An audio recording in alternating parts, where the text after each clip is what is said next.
Hello. Hi, Brooke. I am joined this evening by Brooke Richards Patterson. Hi, Brooke. Hi, how are you, Stephanie? Thank you. Thank you. I'm good. And thank you so much for joining me in a conversation.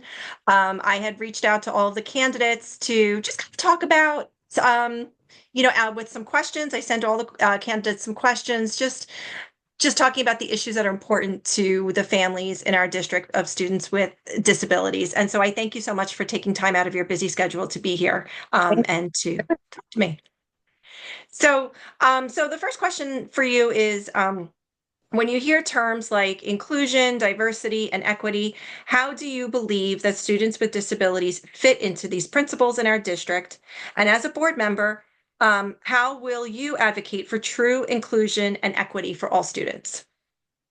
Okay, so in this regard, the DEI, I think, is geared towards people potentially disadvantaged or subject to discrimination due to any form of disability and protecting their emotional and physical well-being and rights, and affording them to have the same opportunities as, everybody in our community outside of, um, the, I'm not sure how to word it, but the disabilities community. Um, so, I mean, I personally worked with um, adults with developmental disabilities. I worked in group homes for years when I was younger, and so I've greatly relied on my intuition to identify upset, sickness, pain that a person may not be able to vocalize. Mhm. And for me personally, I feel that nobody's intuition is stronger than a parent. So I would want to work, as a board of ed member, I come at it, as a mother first. So I would like to work closely, with parents, with real parents in this community, learn more, even just researching a little bit with your questions, just learning terms, as far as like people first, Mhm. um, which makes sense. It's just a term I've never, used before. Mhm. Uh, and so, again, I would just, to me, it's very important. I've always thought it's very important to be mainstreamed. I've, always raised my kids, just be kind and loving to every single person, no matter what. Don't, because sometimes kids are really mean, Oh yeah. even if that's one of your friends, say the right thing, stick up for the person, whether they're, you know, your friend or not, if you see somebody being targeted in this way and you feel that they're at a disadvantage, advocate. So I think there's a lot of people that should advocate and not just the parents, but I certainly want to start there. Mhm. Uh, you Yeah. know, so Yeah. that's more or less. So yeah, yeah. And so, yeah, I'm glad that you use this as an opportunity to read and kind of, brush up and learn. And it's funny in special education, it's a world of acronyms, and you'll go down and start to realize like, oh, that's what this means. That's what this means. There's a lot of them in the special education world. And what I had sent to each candidate too was the inclusion resolution. So, the inclusion resolution was something that was um, um, approved by the board in 2022. So I really tried to, I put that in there also so the candidates can see that that was something that was really important to the families in our district. Inclusion is something that's of the utmost importance, is just for our families to feel welcome and for our children to feel that they are welcomed, into the schools, and in our communities. So, um, part of the work that we do as a CPAG is to review policies and programs and practices in our district to ensure equity, access, and inclusion for all students. Talk to me about your approach and how you will approach decision making on the various policies, because as we know, policies come from Trenton, policies come at the state level, and policies that come that could have an impact on students with disabilities in our district. What would be your approach if you were elected to a board of ed to the board of education in your decision making process? Walk me through that as you look at policy. So I'd obviously want to have more of an opportunity, to research um, every potential policy, and is it new or is it just new to us? How has it worked in other districts? Again, speak with the families in this community to just get to know more of. I'd really just I think it's really important to have parent involvement. I don't think that anybody knows their child a child better than their parent. And so, I want to know what's important to address. What are the biggest things, the biggest gripes that, are concerning? I mean, even just a little bit, I sat in a meeting last night, a committee meeting, and there were little moments where Marjorie was just, she thinks of things that I wouldn't know to think of, you Oh, know, sure. Hmm. um, because of her background. I mean, she's Yeah. incredible. Yes. So I would want to work closely with the families, Yeah. and I want to approach it with an open heart and mind, and be mindful of people for language and care in all that I do. Um, and again, just to remain inclusive to this community, and mainstream as best we can. So, do you? I did look over this document that you gave me. That's the Uh, inclusion resolution. Yep. yeah. And so is this anything that you're looking to like build on, or are you? Oh, sure. So, good question. So, that was something that, again, the board approved in 2022 as a resolution. Really, it's a statement that of the values when it comes to inclusion that our, of our Board of Education members, that they really do see that and value that children have the right to, to be included, to be active participants in the school community, to be, whether it's academic or extracurricular activities. Really, it's about creating a space where all children feel welcome. And so I I like to speak to candidates about that resolution because I feel like it is so important, and I think it speaks to the work that our CPAC does in trying to look at policies and practices in our district to ensure that we're doing everything with an inclusive lens.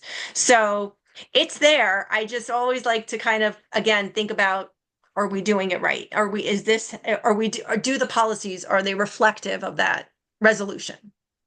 Yeah, absolutely. I mean, like I said, this was informative for me because it did help me research a bit. And that is what I want to continue doing. I want to learn more. I want to participate in more of these meetings. I did actually touch base with Kimmy from SEPTA today, and I'm trying to meet with her and Diane as soon as possible to get to know more on that end as far as what their goals are and paths, and hope to collaborate with both groups, obviously, and come to collective understanding about what everybody's wants and needs are, and the policies. Are you happy with them? Are there things that you think that we could work on and manage? And again, I'd like to research what's working, you know, in other districts, Mhm. as far as some of these policies. So, Absolutely. And so I wanted to talk a little bit about um, the Board of Education. So sure. one of the questions that I have is, how will you make space and to hear and respect the diversity of families in our town? Old Bridge is a very diverse town, and not every home has is a two-parent household, and or every household looks different. And how will you and those are children that are all part of the school district. So how will you make space to hear and respect the diversity of families in our town? Well, I'm here right now making space. There you go. There And you go. I was lucky enough, I was privileged enough to join you for your first, well, I guess first school year CPAG meeting, right? Yes, yes. Which it just was so moving to me. Mhm. I expressed a little bit as far as my own experience with my son. And I don't, we're comparing apples to oranges. I do understand and respect that. It's just that it's so nice and comforting when you like go into this group And you see like all these moms that just want to, be an outlet and help one another. I mean, even you were incredible. I had just, because of this little bit of time that I've gotten to know you, I knew exactly who to reach out to when a friend of mine had just learned, about her family member becoming, not becoming, but learning that he's autistic. And, Absolutely. just a source of, care and compassion and open forum. I mean, just to hear people, and I don't want to divulge too much because you entrusted me in that group, but just to hear mothers say, like, I felt so alone in this. It's it's rough. And it's any parent or caregiver who sees their child struggling in any way and feeling like and when you feel the worst feeling is feeling helpless and feeling like you're not doing enough or that you're not doing the right thing. So, to be able to create that opportunity for families to know that they're not alone and to feel validated. I know that that was how I even found my closest friends in this district. That's how we bonded. I just said that to Noelle the other night. I'm like, you realize that the first time we met was actually at a meeting. Like that was how we met. It was just parents of kids who were in preschool. We were like lost souls looking to connect. So Yeah, that's how I it mean, happens. I love that about, CPAG so far that I've seen. I just think that's incredible because, you know, um, it's tough being a mom as it is, Yeah. Yeah. and the caregivers like get it the worst. I feel like, we care the most, so it hurts the most when Of course, of you course. to help a loved one, and you can't fix it all, and that's what we always want to do as parents. Is thing. Um, And you're moving into a role, if elected, where you would essentially have 8,000 babies. You know what I mean? Like almost like that yeah. you're entrusted to make these big decisions that impact so many children, right? And and so to that, how will you navigate the climate that we see sometimes at Board of Ed meetings that can be, divisive? How will you approach that knowing that we have to make decisions that impact so many children and families essentially, right?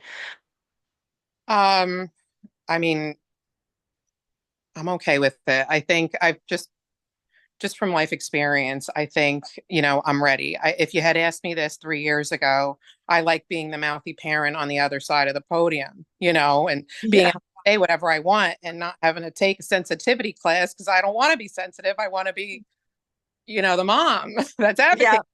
I still Yeah. want to be, but just in a more grounded, professional, respectful way.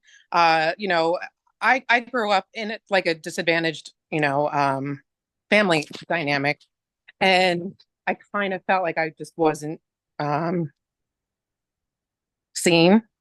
Nobody spoke up. So Yeah. that's kind of like my thing. It's my nature is that I've always been that empath. So always the mama hen, always looking out for somebody that might not feel so great that day. And again, I've told you just even from my past where I used to work. I mean, I've had nonverbal clients that I used to care for, Yeah. where I'd have to figure out, oh, this one's going to have a seizure. She's been sick for a couple of days now. I know it's coming. Just little things like this. So I appreciate that part of my background, to be able to have compassion and really, really always just remember why I'm doing this. It doesn't have to do with my ego. It doesn't have to do with, sometimes there's going to be disagreements, but Absolutely. I'm certainly mature enough to be able to do it in a respectful way. I want to hear every point. I know that there's very different people on the Board of Education.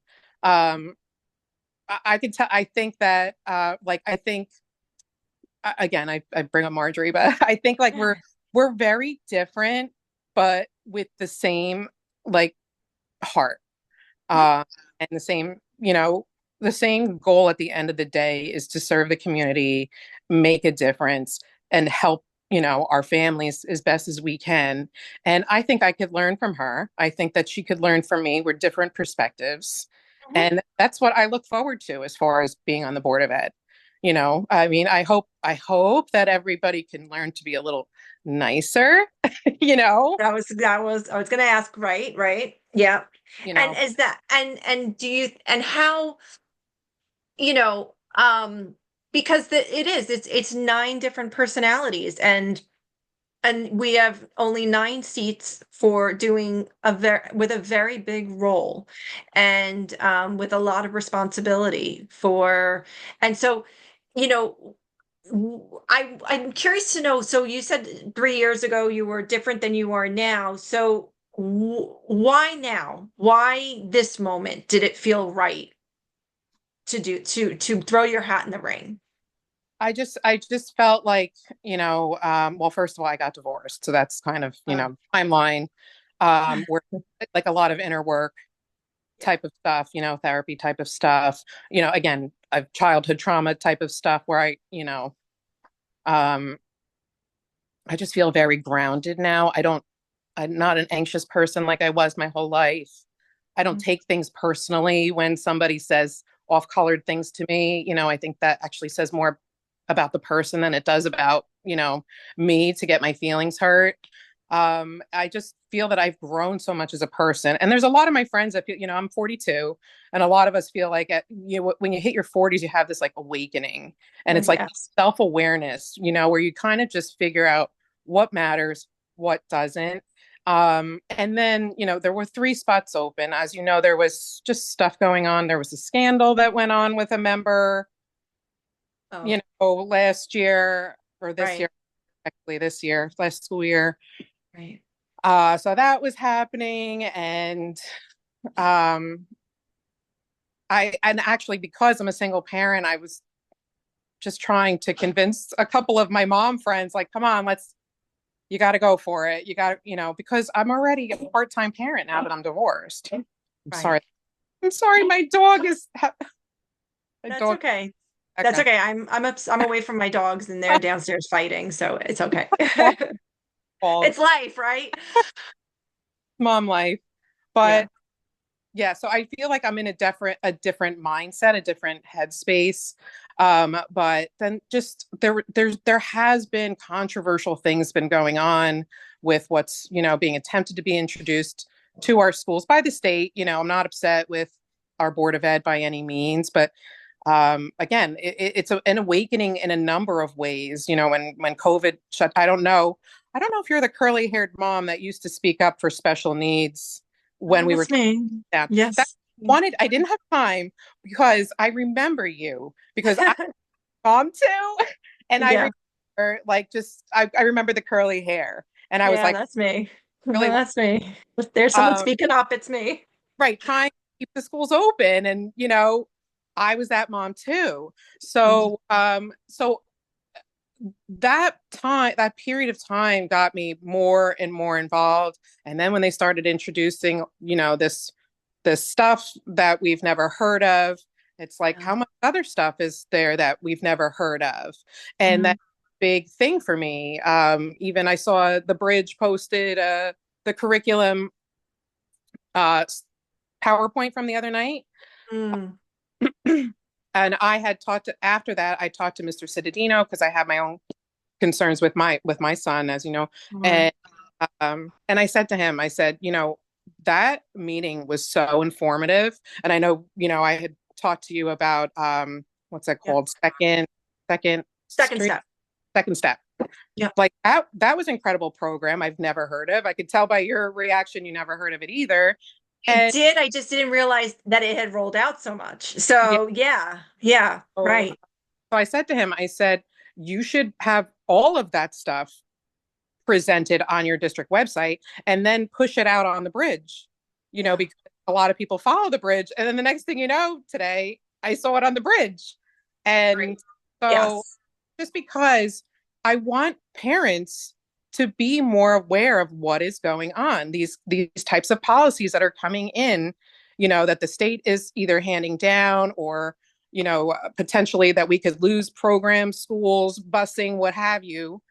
And Um, that's what the CPAG is. That is what a parent advisory group is. A parent advisory group is really looking at what's going on at the state level, what's going on in a school district, and how these, looking at the data, looking at reports. I love looking at reports and the data that comes down from, to see where our district is looking in different things, because it engages the school district in conversation. And part of what a parent group is to do is to work with the district on, some solutions, identifying what some of the challenges are, and then what are some of the solutions, right? So that's the important kind of stuff with being in the advisory group, and what I'm passionate about and what I enjoy doing too, because you have to be involved in the school district in whatever capacity you can be, and to understand what is going on. And an active parent is, the data is right there. It's in the data, and in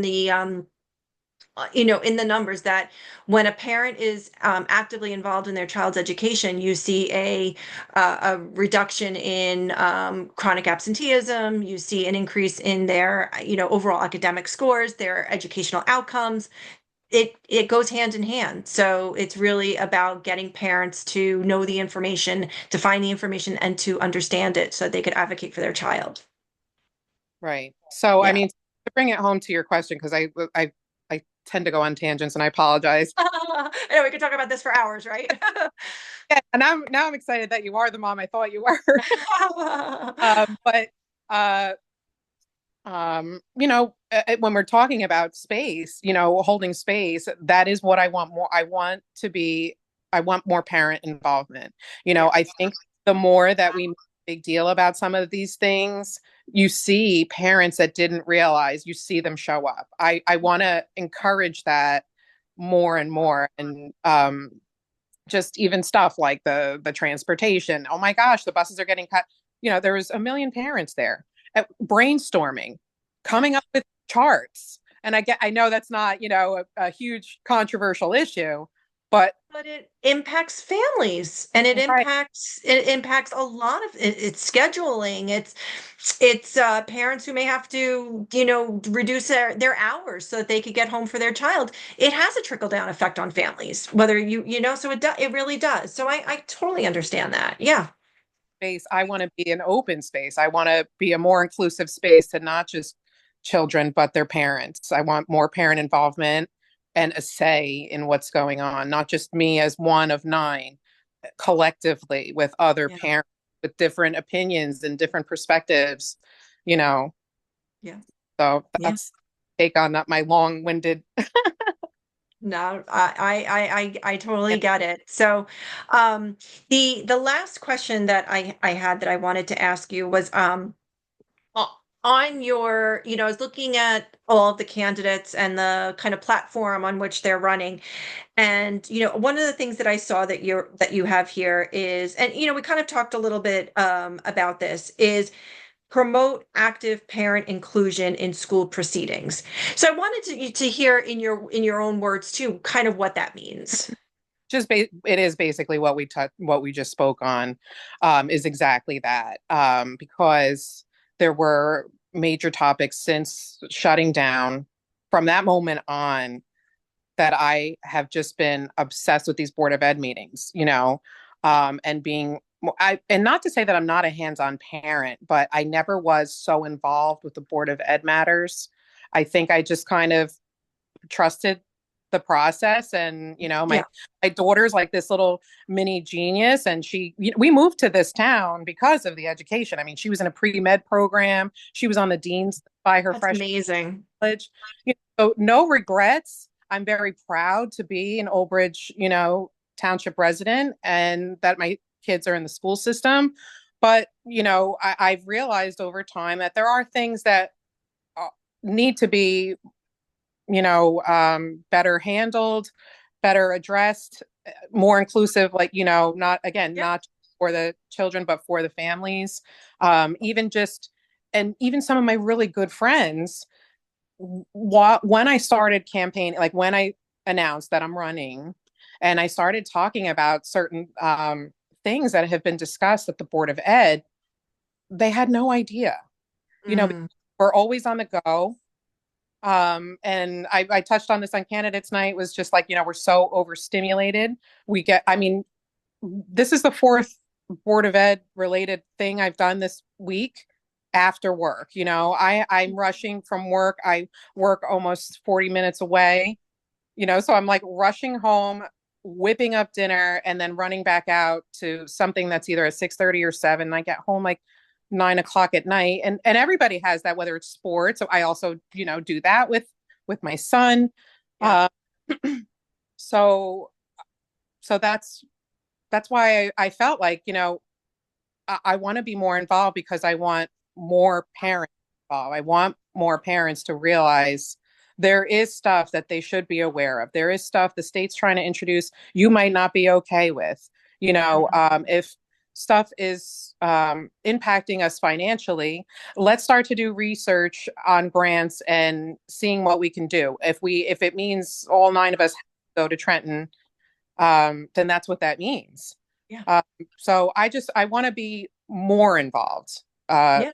more than ever, because times are changing, everything's happening so quickly, and it's becoming less personal. Got it. Um, you know, Okay. Yeah. 10 years apart. So, you used to get a lot of this stuff in paper. Oh, yeah. I hear you. I know. I I know. I know we're being green, but I miss that because it's more in your face. But it's like there's Twitter. Mm, I used to go there just to get the school closures for snow days. And right. now you got to find out, certain stuff going on with the school you might not see. You have the Yeah. PTA page, you have the backpack, you have the parent. There's just so many different outlets, and Yeah. I, I do want to try to find Consolidate. something Yeah. Have one hub, that right? it's a lot. It's a lot. And It then again, is. my kids are 10 years apart. So I've had it somewhat easier than other people. When you have the kids closer in age, you have multiple kids, different grades, different schools. Yeah, it So is. so that's what's important to me. The parent inclusion is to have more parent involvement because I don't think that they're aware.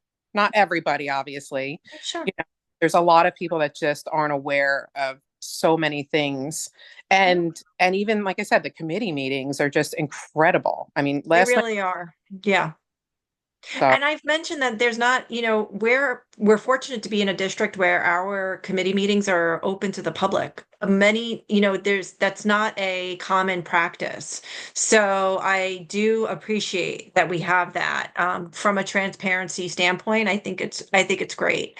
Um, and those are terrific meetings to get to. So it's good for parents to find out what's going on. yeah. So good. Well, that just about wraps it up. So Brooke Richards Patterson, I thank you so much for joining me this evening. This was a great conversation, and best of luck to you. We're in the home stretch with a couple more weeks to go, and I thank you for taking time out to talk to me tonight. All right. Thank you for having me. I really appreciate it. Thank you. Take care. You too. Bye.